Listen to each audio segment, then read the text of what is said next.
할렐루야. 오늘 수요일입니다. 오늘도 새벽에 만난 하나님 오신 여러분들을 우리 예수님 이름으로 환영하고 또 축복합니다. 같이 기도하겠습니다. 좋으신 하나님 감사합니다. 하나님이 주신 날, 이 새날을 말씀으로 엽니다. 말씀이 나에게 임하면 빛이 임한 것처럼 내 안에 있는 어두움이나 내 안에 있는 하나님 기뻐하지 않는 마음들은 다 떠나가게 하여 주시고, 그 자리 가운데 오직 예수 그리스도의 모습, 형상, 사랑, 소망만 남게 하여 주시옵소서. 나를 바라보면 하나님이 보일 수 있을 만큼 하나님의 자녀다운 모습으로 오늘 하나님이 인도하여 주시고 이끌어 주옵소서. 기대합니다. 감사합니다. 예수님의 이름으로 기도합니다. 아멘. 오늘 우리에게 주시는 말씀은 요한복음 5장입니다. 요한복음 5장 1절에서 18절까지의 말씀입니다. 요한복음 5장 1절에서 18절인데 저희는 1절에서 9절까지만 읽도록 하겠습니다. 내용은 18절까지입니다. 우리 1절부터 9절까지 읽겠습니다. 그 후에 유대인의 명절이 되어 예수께서 예루살렘에 올라가시니라. 예루살렘에 있는 양문 곁에 히브리 말로 베데스다라 하는 못이 있는데 거기 행각 5이 있고 그 안에 많은 병자, 맹인, 다리 저는 사람, 혈기 마른 사람들이 누워 물의 움직임을 기다리니 이는 천사가 가끔 못에 내려와 물을 움직이게 하는데 움직인 후에 먼저 들어가는 자는 어떤 병에 걸렸든지 낫게 되밀어라. 거기 38해 된 병자가 있더라. 예수께서 그 누운 것을 보시고 병이 벌써 오래된 줄 아시고 이르시되 네가 낫고자 하느냐. 병자가 대답하되 주여, 물이 움직일 때에 나를 못에 넣어주는 사람이 없어 내가 가는 동안에 다른 사람이 먼저 내려가나이다. 예수께서 이르시되 내 자리를 들고 걸어가라 하시니 그 사람이 곧 나아서 자리를 들고 걸어가니라. 이날은 안식이니니. 아멘. 지금 때를 보니까 오늘 본문 1절에 유대인의 명절이 되어 라고 나옵니다. 명절에 예수님께서 예루살렘에 계시는데 그 명절에 우리가 모인 곳은 어딥니까? 다 기분 좋은 곳, 행복한 곳, 반가운 곳, 그곳에 있는데 지금 예수님께서 예루살렘에 있는 베데스다라는 못에 가셨습니다. 그런데 그곳은 명절과 별로 어울리지 않습니다. 왜냐하면 그 베데스다 연못에는 온갖 병자들이 다 모이는 곳입니다. 그곳에 한 번씩 사람이 치유될 수 있는 기회가 있는 곳, 가끔 천사가 못에 내려와서 사람을 치유한다고 알려져 있기 때문에 온갖 병자들이 다 있는 곳입니다.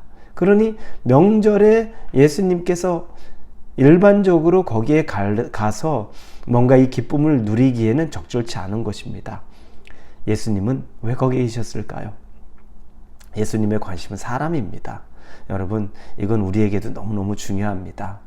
사람, 특히 관심이 필요한 사람, 아픈 사람, 우리는 그 사람들을 놓쳐서는 안 됩니다.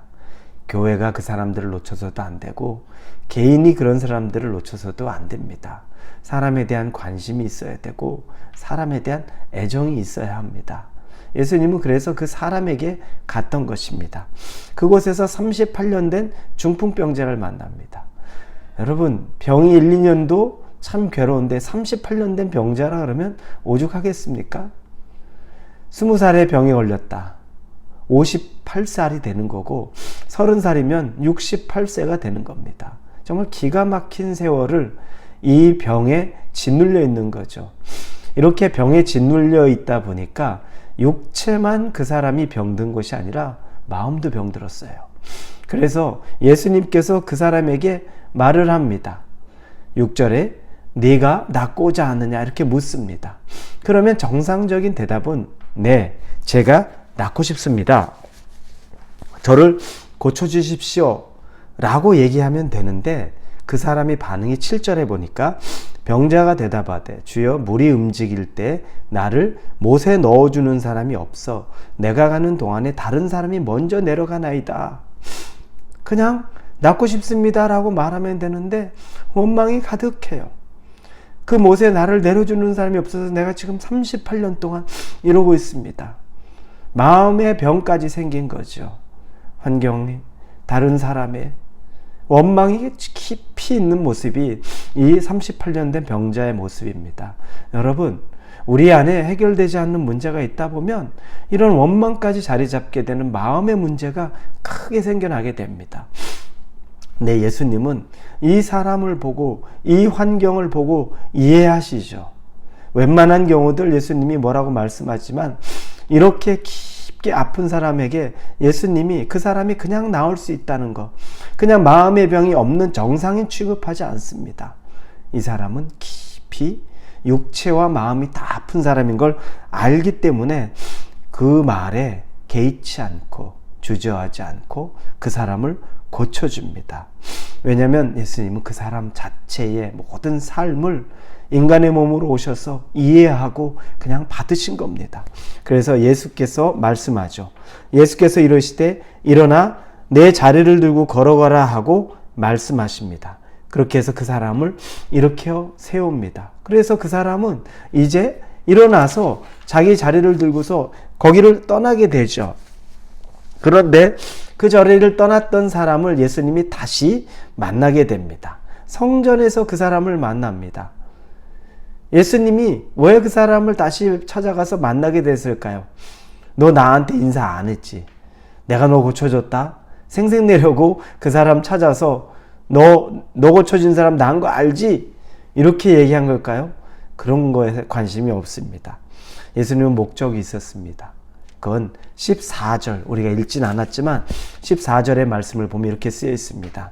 그 후에 예수께서 성전에서 그 사람을 만나 이르시되 보라, 내가 나았으니 더 심한 것이 생기지 않게 다시는 죄를 범하지 말라 하시니, 이 얘기를 합니다. 꼭 해줘야 될 얘기입니다. 다시는 죄를 범해서 더 심한 것이 생기지 않게 하라. 과거로 돌아가지 말아라 라고 이야기하는 겁니다. 네가 과거로 돌아가선 이제는 안 된다 라고 말하는 거죠. 예수님은 그 사람이 예수님을 만나기 전과 만난 이후의 삶을 구별시켜 준 겁니다. 병이 나은 기쁨에 들떠서 내 병이 어떻게 나았지? 누가 날 고쳤지? 그것도 제대로 기억하지 못하고 이제 내 병 나았으니까 내가 이제 좀 재밌게 살아보자. 내 인생 마지막, 정말로 이 마지막 황혼기를 한번 멋지게 살아보자. 이렇게 해서 자기 자신을 다시 망치는 일이 없게 하기 위하여 예수님이 단단히 그 사람에게 이 병이 누구 때문에 고쳐진 건지, 어떻게 고쳐진 건지 일깨워주고, 그리고 과거로는 다시 돌아가면 안 된다는 것을 분명히 말해주는 겁니다. 그래서 다시는 죄를 범하지 말라라고 말하는 겁니다. 우리는 예수님 믿기 전과 믿은 후가 달라진 사람입니다. 신분이 바뀌었습니다. 여러분은 신분이 바뀐 사람입니다. 지금 여러분이 최소한 구원을 받았다면 여러분의 신분은 이제는 죄의 종이 아니라 양자의 영을 받은 아버지의 아들이라는 겁니다. 그러니 여러분의 신분이 완전히 변화됐는데, 그런데 과거의 죄의 종의 신분으로 다시 돌아가는 그런 삶을 절대 살면 안 된다는 거죠. 예수님이 그걸 신신당부하듯이 말하는 겁니다. 나를 만난 사람은 변화되고 변화된 사람은 과거로 돌아가서는 안 된다. 돌아가는 것, 그건 병에 다시 38년 짓눌려 있었던 너의 육신과 마음의 병에 다시금 간다는 거죠. 여러분, 예수님 믿고 난 후에 변하셨습니까? 변화가 있습니까? 그게 있어야 된다는 겁니다. 반드시 있어야 된다는 겁니다. 그게 없으면, 그 변화가 없으면 안 됩니다, 여러분. 그래서 예수님은 이 중풍병자를 다시 성전에서 만나서 이 말씀을 해주었던 겁니다. 여러분, 우리에게도 이제 땡스기빙입니다. 명절입니다. 예수님이 우리에게 찾아오셨죠. 이 좋은 계절에, 그러나 이 좋은 계절이지만 우리의 마음이 여전히 연약하고 우리의 마음이 아플 수 있는 그때 예수님이 찾아오셔서 우리의 육과 영을 치유하시면서 우리에게 말씀하시되, 그리고 다시 우리를 새롭게 하신 이후에 과거로 돌아가지 말라 말씀하시는 것 기억하시고, 여러분이 예수님 외에는 다른 길이 없다는 것을 믿으시고 살아가는 하루가 되기를 예수님 이름으로 축원합니다. 기도하겠습니다. 하나님, 다시 과거로 돌아가고 싶지 않습니다. 변화된 이후의 삶이 극명하게 우리를 살리는 삶이라는 것을 믿습니다. 우리를 섬세하게 더 인도하여 주옵소서. 예수님의 이름으로 기도합니다. 아멘.